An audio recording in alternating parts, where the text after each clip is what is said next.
असफलता से सफलता तक डॉ एपीजे अब्दुल कलाम की प्रेरणादायक कहानी। डॉ एपीजे अब्दुल कलाम को मिसाइल मैन ऑफ इंडिया और जनता के राष्ट्रपति के नाम से जाना जाता है। वे न केवल भारत के सबसे महान वैज्ञानिकों में से एक थे, बल्कि वे एक प्रेरणादायक व्यक्तित्व भी थे, जिन्होंने लाखों युवाओं को सपने देखने और उन्हें साकार करने की प्रेरणा दी। उनका जीवन संघर्षों, असफलताओं और अंततः बड़ी सफलताओं की कहानी है। डॉक्टर कलाम का जन्म 5 अक्टूबर 1967 को रामेश्वरम, तमिलनाडु के एक साधारण मुस्लिम परिवार में हुआ था। उनके पिता जैनुलाब्दीन एक नाविक थे और माता अशियम्मा एक गृहिणी थीं। उनके परिवार की आर्थिक स्थिति बहुत अच्छी नहीं थी, लेकिन वे ईमानदारी और मेहनत में विश्वास रखते थे। कलाम जी बचपन से ही पढ़ाई में होशियार थे, लेकिन आर्थिक तंगी के कारण उन्हें कई कठिनाइयों का सामना करना पड़ा। अपने घर की आर्थिक स्थिति को सुधारने के लिए वे अखबार बेचते थे और इसके साथ साथ पढ़ाई भी करते थे। उनका हमेशा से सपना था कि वे कुछ बड़ा करें और देश की सेवा करें। शिक्षा और प्रारंभिक संघर्ष। कलाम ने अपनी प्रारंभिक शिक्षा रामेश्वरम में पूरी की और फिर तिरुचिरापल्ली के सेंट जोसेफ कॉलेज से भौतिकी में स्नातक की डिग्री प्राप्त की। इसके बाद उन्होंने मद्रास इंस्टीट्यूट ऑफ टेक्नोलॉजी में प्रवेश लिया, जहां उन्होंने एरोनॉटिकल इंजीनियरिंग की पढ़ाई की। एमआईटी में पढ़ाई के दौरान भी उन्हें कई कठिनाइयों का सामना करना पड़ा।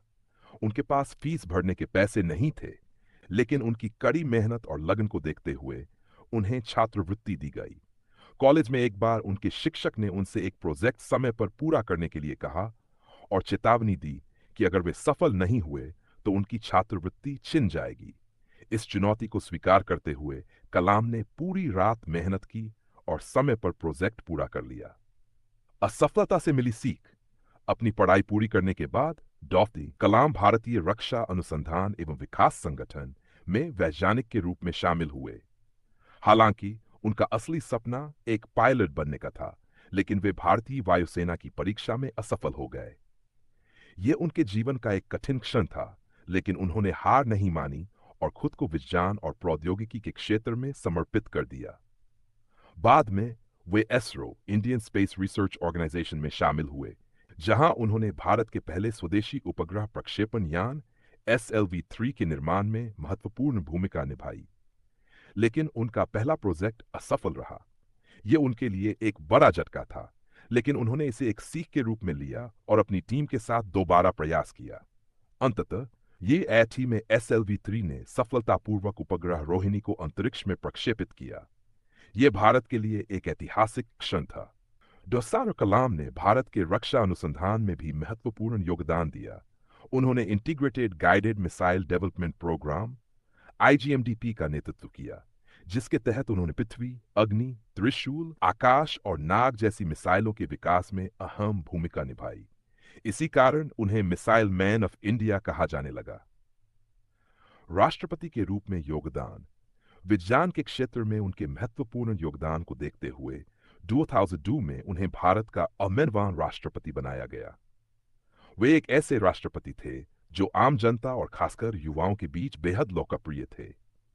उन्होंने हमेशा छात्रों को प्रेरित किया और उनसे बड़े सपने देखने और उन्हें पूरा करने की दिशा में मेहनत करने के लिए कहा।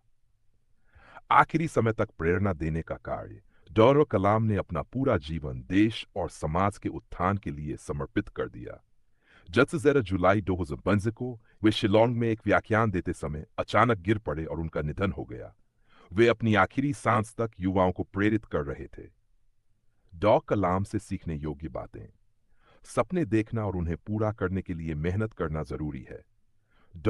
असफलता सफलता का पहला कदम होती है। शिक्षा और ज्ञान सबसे बड़ी ताकत है।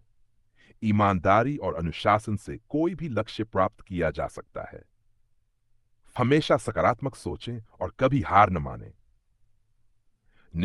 भी अब्दुल कलाम का जीवन हमें सिखाता है कि अगर इंसान के इरादे मजबूत हो तो वह किसी भी परिस्थिति में सफलता प्राप्त कर सकता है।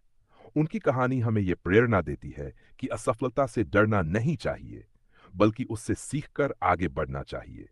सपने वो नहीं होते जो हम सोते समय देखते हैं, बल्कि सपने वो होते हैं जो हमें सोने नहीं देते। डॉ एपीजे